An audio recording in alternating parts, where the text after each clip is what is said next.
Hello, good morning students. अभी तो यहाँ पे नाइट है बट आप लोग को ये वीडियोस कल मिलेगा, इसलिए गुड मॉर्निंग। तो नमस्कार दोस्तों, कैसे हैं आप लोग? आप देख रहे हैं PSR कोचिंग क्लासेस। आज आप लोग पढ़ने वाले हैं डे 4 में। 3 डेज़ का हम लोग कंप्लीट किए थे नेपोलियन बोनापार्ट और वियना सम्मेलन, उसके बाद 1830 की क्रांति। आज हम लोग पढ़ने वाले हैं 1848 की फ्रांसीसी क्रांति, जो मतलब Bihar state education board BSEB के लिए बहुत ज़्यादा महत्वपूर्ण है। इससे लगातार कम से कम 10 साल ये क्वेश्चन आया है कि 1848 की फ्रांसीसी क्रांति के कारण को लिखें। ठीक है, तो सबसे पहले हम लोग कुछ वन लाइनर क्वेश्चन आंसर है उसको कंप्लीट करेंगे और फिर इस क्रांति के बारे में जानेंगे। ये कहाँ हुई, कब हुई, किसके समय हुई, राजा कौन था। फिर हम लोग इसके कारण को जानेंगे। फिर इसमें एक दो क्वेश्चन त्रिभुत्तरीय में आता है वो देखेंगे। फिर इसके बारे में हम लोग मतलब स्वर्णिम मध्यम वर्गीय नीति भी आया था, ये सब चीज़ के बारे में हम लोग जानेंगे। ठीक है, अगर आप लोग को नोट्स चाहिए तो व्हाट्सएप पे हमें मैसेज कर सकते हैं। ठीक है, और ठीक है, स्टार्ट करते हैं, क्लास स्टार्ट करते हैं। यूरोप में राष्ट्रवाद टॉपिक 4, 1848 की फ्रांसीसी क्रांति। सबसे पहला, 1848 की क्रांति के समय फ्रांस का शासक कौन बना था? जब हम लोग पिछला दिन पढ़े थे कि 1830 की क्रांति हुई थी तो चार्ल्स दसम था जो बुर्बो राजवंश का था, वो हारा। उसके बाद आलियंस वंश का लुई 18वां आया। कौन आया? लुई 18वां, उसी के वंश का है ये। लुई फिलिप था। 1848 की क्रांति से फ्रांस का शासक कौन था? Louis Philippe. लुई फिलिप किस विचारधारा से प्रभावित था? प्रारंभ में वो बहुत उदारवाद था, प्रारंभ बहुत, लेकिन बहुत महत्वाकांक्षी भी था।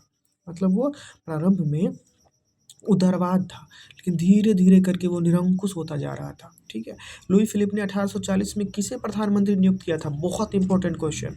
उन्होंने गीजो को, फ्रांसोइस गीजो, ठीक है, गैजोट लिखा था इंग्लिश बट इसको हिंदी में गीजो पढ़ते हैं।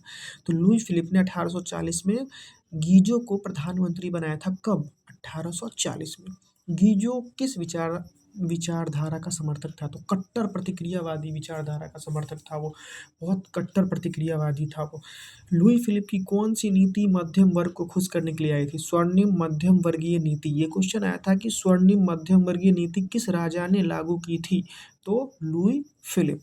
ठीक है, किसको खुश करने के लिए?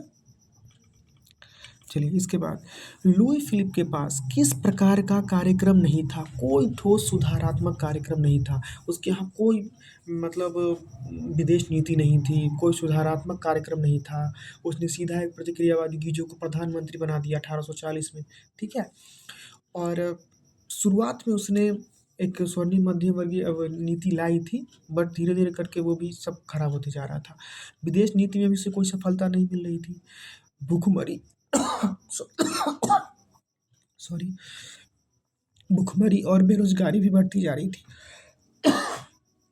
इसके बाद इन समस्याओं के कारण किसकी आलोचना होने लगी?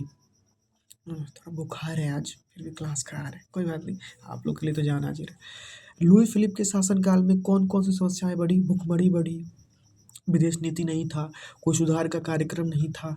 इससे गीजो की तीव्र आलोचना होने लगी क्योंकि प्रधानमंत्री तो गीजो को ही बनाया गया था। ठीक है, फिर क्या हुआ कि जब ये सब चीज़ें हो रही थी, फिर उसने क्या किया ना, एक अभिजात्य वर्ग की स्थापना करी। ठीक है, किसने करी? नहीं, ये सॉरी, वो उसका था। ओके, तो फिर इसको छोड़िए अभी। फ्रांस के सुधारवादियों ने 22 फरवरी 1848 को क्या आयोजन किया? तो विशाल भोज का आयोजन थियर्स के नेतृत्व में किया गया। कब किया गया? 22 फरवरी 1848 को। कब किया गया?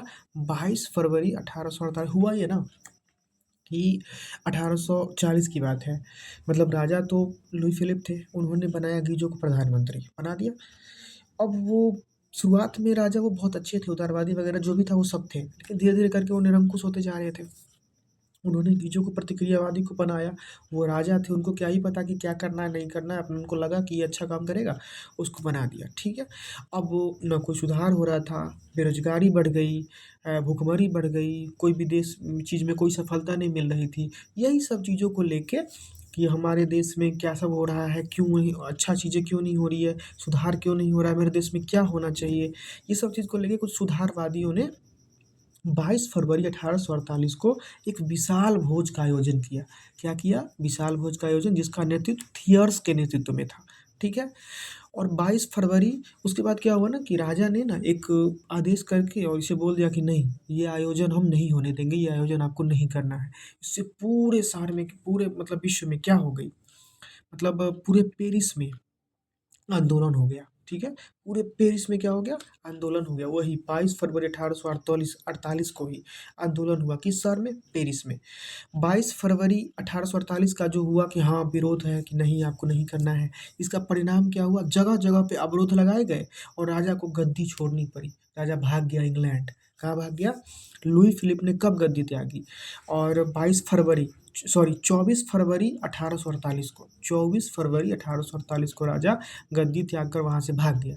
कहाँ भाग गया, इंग्लैंड भाग गया। कहाँ भाग गया, इंग्लैंड भाग गया। ठीक है, आइए, लुई फिलिप ने गद्दी त्यागने के बाद किसकी स्थापना हुई, गणतंत्र की स्थापना हुई। किसकी स्थापना हुई, गणतंत्र, जिसे हम लोग द्वितीय गणतंत्र कहते हैं। क्या कहते हैं, द्वितीय गणतंत्र, नेशनल असेंबली के द्वारा। याद रखिएगा ये, किसके द्वारा, नेशनल असेंबली के द्वारा। लुई फिलिप के गद्दी त्यागने के बाद किसकी स्थापना हुई, तो गणतंत्र की स्थापना हुई नेशनल असेंबली के द्वारा। नेशनल असेंबली ने 1848 में क्या महत्वपूर्ण घोषणा की, गणतंत्र की घोषणा कर दी 1848 में। कब की, 1848 में उसने गणतंत्र की घोषणा कर दी। 1848 में किसे मताधिकार दिया गया, 21 वर्ष से ऊपर के सभी वयस्क पुरुषों को मताधिकार दिया गया। गणतंत्रवादियों का प्रमुख नेता, बहुत इंपॉर्टेंट क्वेश्चन, गणतंत्रवादियों का प्रमुख नेता लामार्टिन था।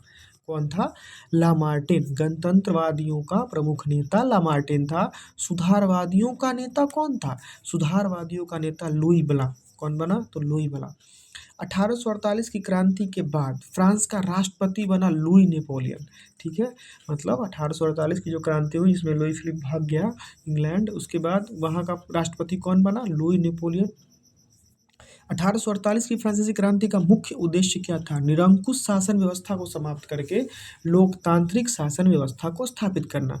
1848 की फ्रांसीसी क्रांति का मुख्य कारण क्या था, बेरोजगारी था, भुखमरी था, निरंकुश शासन हो गया था, ये सब के विरुद्ध था। 1848 के आंदोलन को और किस नाम से जाना जाता है, फरवरी क्रांति। उसको हम जुलाई 1830 की क्रांति कहते हैं और ये फरवरी क्रांति है। ओके, 1848 की क्रांति के परिणाम स्वरूप किस शासन की स्थापना हुई, द्वितीय गणतंत्र की। मतलब उसको क्या बोला जाता है, द्वितीय गणतंत्र। 1848 की जो मतलब क्रांति, उसमें लुई फिलिप किस वंश से संबंधित था, ऑर्लेंस वंश से संबंधित था। ठीक है, लुई नेपोलियन बोनापार्ट 1852 में किस नाम से सम्राट बना, वो नेपोलियन तृतीय। ठीक है, 1848 में वो राष्ट्रपति बना और उसने फिर खुद को 1852 में वहाँ का सम्राट घोषित कर दिया। कहाँ का, 1852 में नेपोलियन तृतीय ने खुद को, लुई नेपोलियन बोनापार्ट उनका नाम था, तो उसने 1852 में नेपोलियन तृतीय के नाम से वहाँ सम्राट घोषित कर लिया। 1848 की क्रांति का प्रमुख नारा, वीवीआई क्वेश्चन, 1848 की क्रांति का प्रमुख नारा क्या था, स्वतंत्रता, समानता और बंधुत्व। क्या था, स्वतंत्रता, समानता और बंधुत्व था। ठीक है, 1848 की क्रांति के प्रमुख कारण को लिखें। बहुत इंपॉर्टेंट क्वेश्चन, इसको आप लोग वीवीआई लगा लीजिएगा कि 1848 की क्रांति के प्रमुख कारण क्या थे। तो 1848 की क्रांति के प्रमुख कारण निम्न थे, आप लोग को ये मिल जाएगा। आर्थिक संकट, सबसे पहले क्या था, आर्थिक संकट। 1846-47 में खराब फसल के कारण खाद्यान्न संकट उत्पन्न हुआ, महंगाई और बेरोजगारी बढ़ गई, जिससे जनता क्या हो गई, परेशान हो गई। द्वितीय, औद्योगिक मंदी, कारखानों में बंद होने से श्रमिक बेरोजगार हो गए और उनकी स्थिति दयनीय हो गई। तीसरा है राजनीतिक असंतोष, मतलब मध्यम वर्ग को मताधिकार भी प्राप्त नहीं था, वे राजनीतिक अधिकार और संवैधानिक सुधार चाहते थे। मतलब इसको आप लोग अपने लैंग्वेज में लिखेंगे अच्छे से पढ़ के। निरंकुश शासन, फ्रांस का शासक लुई फिलिप प्रारंभ में उदार था, बाद में निरंकुश बन गया था।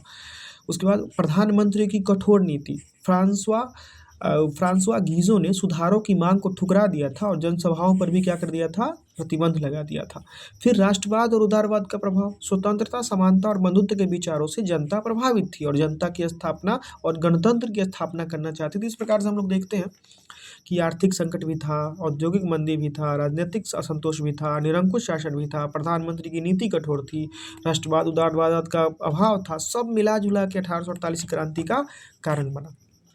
अब है कि 1848 की फ्रांसीसी क्रांति के प्रमुख परिणाम क्या थे।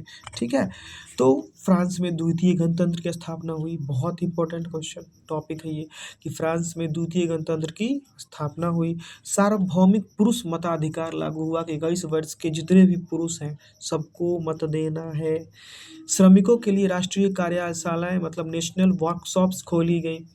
1848 में लुई नेपोलियन बोनापार्ट को राष्ट्रपति चुना गया। 1852 में उसने स्वयं को नेपोलियन तृतीय घोषित करके द्वितीय साम्राज्य की स्थापना कर दी और खुद सम्राट बन बैठा। इस क्रांति का प्रभाव पूरे यूरोप पे पड़ा और राष्ट्रवादी तथा लोकतांत्रिक आंदोलनों को बल मिला। ठीक है, तो हम लोग इस तरीके से आज थोड़ा सा मेरा तबीयत खराब है तो मैनेज कर लीजिएगा आप लोग। ठीक है, तो 1848 क्रांति भी आज हम लोग पढ़ लिए। अब नेक्स्ट हम लोग को क्या पढ़ना होगा, इटली का एकीकरण। ठीक है, इसमें मेजनी पढ़ेंगे, काउंट काबूर पढ़ेंगे, गैरिबॉल्डी पढ़ेंगे। ठीक है, तो नेक्स्ट टॉपिक वो रहेगा। फिर जर्मनी का एकीकरण पढ़ेंगे। उसके बाद 2-3 क्लासेज में ये पूरा चैप्टर्स एंड हो जाएगा। टॉपिक्स बाय टॉपिक्स पढ़ रहे हैं, जो भी दिक्कत होगा आप लोग हमको कमेंट्स में बोल सकते हैं, व्हाट्सएप पे मैसेज कर सकते हैं। ठीक है, आप लोग को अगर नोट्स चाहिए तो मिल सकता है, आप हमें व्हाट्सएप पे मैसेज कीजिए नोट्स के लिए। ठीक है, और तो फिर इसी तरीके से आज हम लोग विदा होते हैं और मिलते हैं फिर next day. Okay, bye bye.